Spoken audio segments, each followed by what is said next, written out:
This is iPhone 14 Pro. Today I will show you how to master the camera app on the iPhone 14 Pro.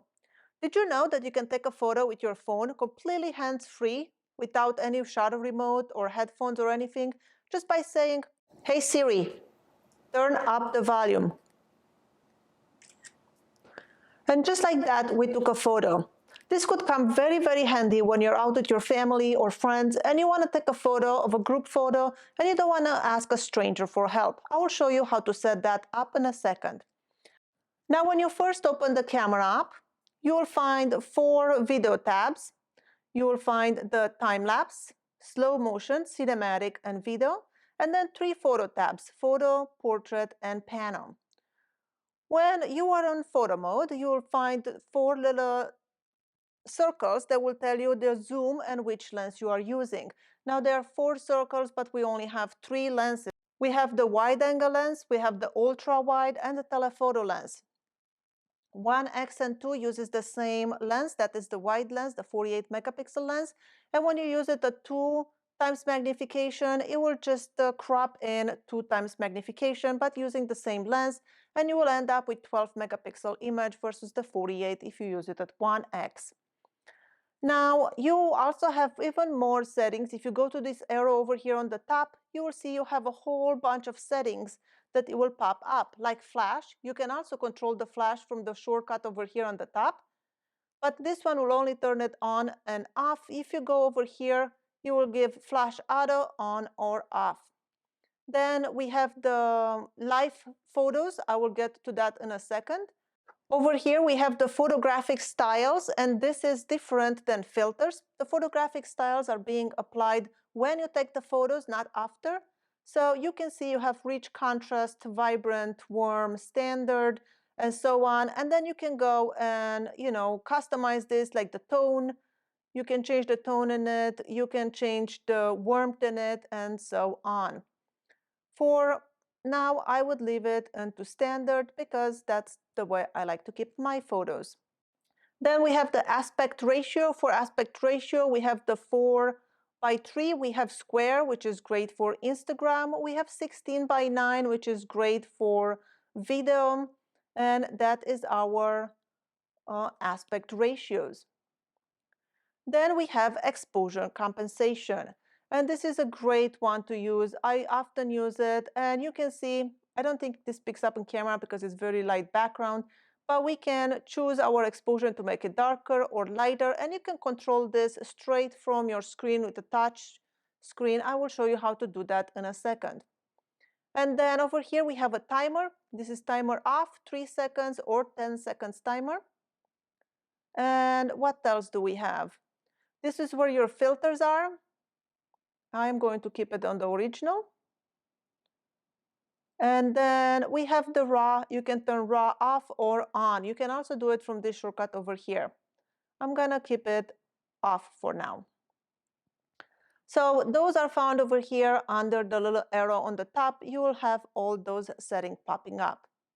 Now, how do we take a photo? Well, you can take a photo just by pressing the shutter. I'm sure you knew that.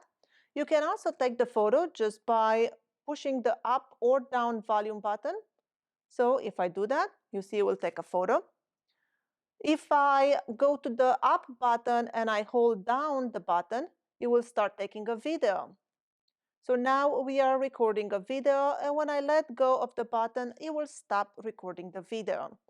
Now the up button volume, we can also program it to do something else, and I will show you how to do that. If I go into the camera app, let's see. If we go into the camera app and we go into use volume up for burst. If you turn that on, now when you are on camera and you push the volume up 1 time, it just takes a photo.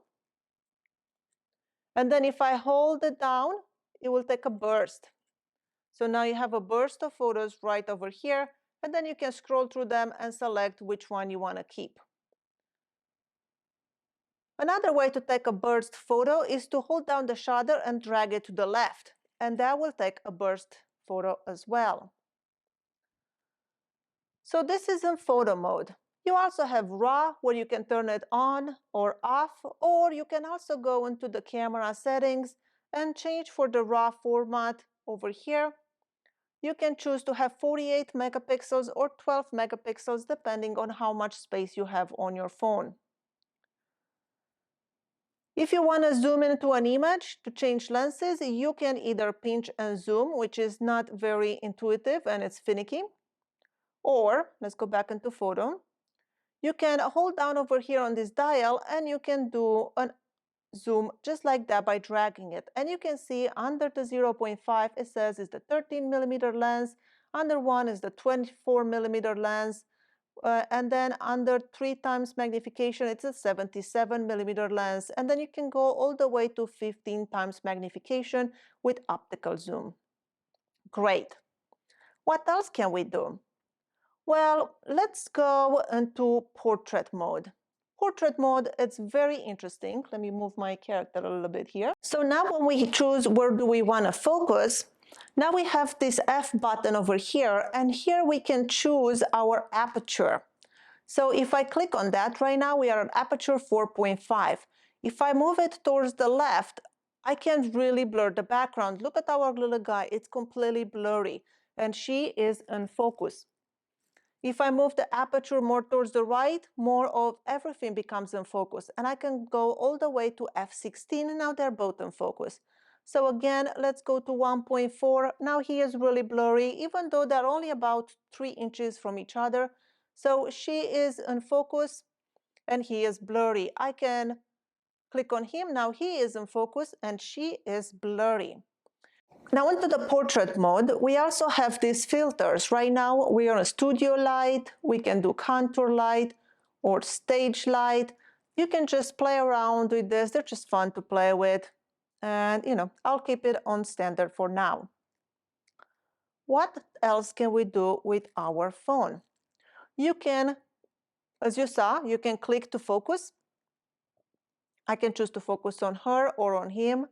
And then we can also lock focus. So if we click on it and hold down, now you have this sign over here. It says auto exposure and autofocus is locked. So now it's going to stay locked there. If we want to take down the exposure a little bit, we can have this sun sign over here on the right. I can drag down on that, and now I can take the exposure down. Just like that. Let's put it not on studio light, we'll put it on natural light. If I want to increase the exposure, I go to this sun and just bring it up, and we can brighten the image, we can bring it down. Just like that, we can adjust exposure, and this could be very, very handy. So we saw the normal photo mode, we saw portrait mode. Oh, I didn't show you the live photo. So if you take a live photo, you can take a live photo, and if some things move in front as you're taking the photo, then when you play it back, you will see it has that movement in it. So let's see. If we look at the photo, let's scroll from this one to this one. I see it has a movement. And now with that photo, you can go over here where it says live, and you can turn this into a loop video, and it will just continuously play. You can turn it into a bounce, and it will just bounce like that. And long exposure, this will be very, very handy if you're taking photos of running water, like a river or a waterfall. That will turn it into a long exposure, and then you have live view off. So there you go, that's what you can adjust with live view. So we saw photo, we saw portrait, panorama. You can take panoramas. I think you know how to do that. Just press the button and make sure this yellow line is on your horizon. Keep your horizon straight and keep moving from left to right until you get a panorama. Video mode, I have it set up right now. So this is video mode. I have it set up on 4K 24 frames per second. You can change this by clicking on it. Now it's 4K 30 frames. Now it's 4K 60 frames. And you can click the 4K and we'll take it into HD or 4K. I will leave it on 4K and I will leave it at 30 frames per second because that's what I like to take my videos on. You can also use the ProRes function and take like raw video, but I'll have to warn you, you need a ton of space to do that. And I do not have that kind of space, so I will not use that. Cinematic video. Let me just move my figurine back.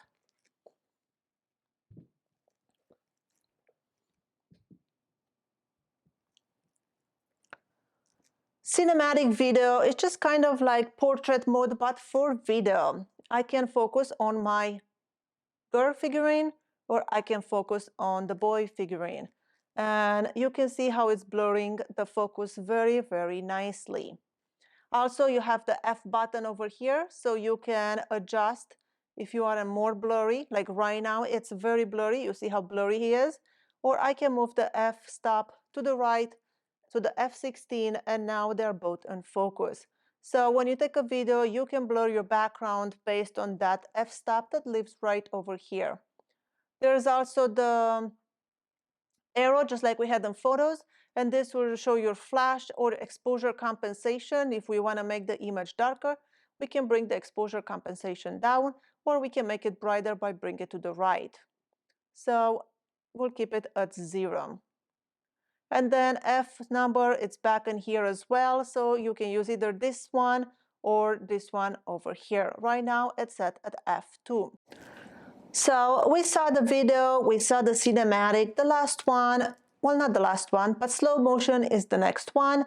And you can choose here HD 120, HD 240, and this will toggle between how many frames per second do you want. I keep mine at HD 120. And then, of course, you have time lapse, and here you are taking time lapses. And now just a quick scroll through my settings into my camera app. For the format, I have most compatible. I'm using the Apple ProRAW resolution 48 megapixels, and Apple's ProRes toggled on. For the video, I'm recording at 4K at 30 frames per second, recording my slow motions at 1080 at 120 frames per second, and cinematic, I'm recording at 4K at 30 frames per second. I am recording stereo sound, and then I will toggle off the burst mode with the volume up because I like to take the video using my up button, not bursting. I don't do a lot of bursting. And then that is pretty much all for the photographic styles. I'm not using them, but those are pretty much my settings. I forgot to tell you that the photo, if you use the 0.5 camera, it has like high magnification quality, like a macro lens. So it will focus very, very closely. If I bring this figurine up, you can see I can bring it almost touching the phone, and that will give me a macro image. Now here is how you make your camera take photos without a shutter remote. You have to go into your settings and you go into accessibilities, and then make sure you turn on voice control. Voice control has to be on. And since we saw that you can take a photo by using the up volume, well, by controlling your phone with your voice and telling it to, put up the volume, then you are taking a photo like that. And this is how you would use the camera app on an iPhone. Thank you so much for watching. My name is Kyla Ewing. I'll see you in my next video.